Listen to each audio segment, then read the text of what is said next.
ബഹുമാനപ്പെട്ട അധ്യാപകരെ, രക്ഷിതാക്കളെ, എൻ്റെ പ്രിയ കൂട്ടുകാരെ, നമസ്കാരം. ഭാരതം ഇന്ന് 26ാം സ്വാതന്ത്ര്യ ദിനം ആഘോഷിക്കുകയാണല്ലോ. അനേക വർഷത്തെ അടിമത്തത്തിൽ നിന്നും ഭാരതം സ്വതന്ത്രമായ ദിവസം. മഹാത്മാഗാന്ധി, സുഭാഷ് ചന്ദ്രബോസ്, ഭഗത് സിംഗ്, ജവഹർലാൽ നെഹ്റു, ഝാൻസി റാണി എന്നിവരുടെ ത്യാഗോജ്വല സമഫലമായി നമുക്ക് 1947 ആഗസ്റ്റ് 15 സ്വാതന്ത്ര്യം കൈവന്നു.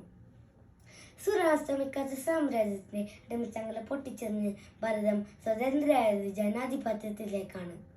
വർഷങ്ങൾക്കിപ്പുറം ഭാരതം ശാസ്ത്ര സാങ്കേതിക രംഗങ്ങളിൽ ലോകത്തിന്റെ നെറുകയിൽ നിൽക്കുന്നു. വിവിധ മേഖലകളിൽ മികവും തെളിയിച്ചവർ ഭാരതത്തിൽ നിന്ന് ഉയർന്നു വന്നു.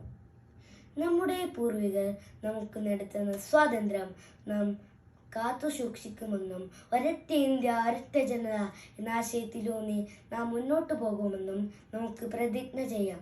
എല്ലാവർക്കും എൻ്റെ ഹൃദയം നിറഞ്ഞ സ്വാതന്ത്ര്യ ദിനാശംസകൾ. ജയ് ഹിന്ദ്.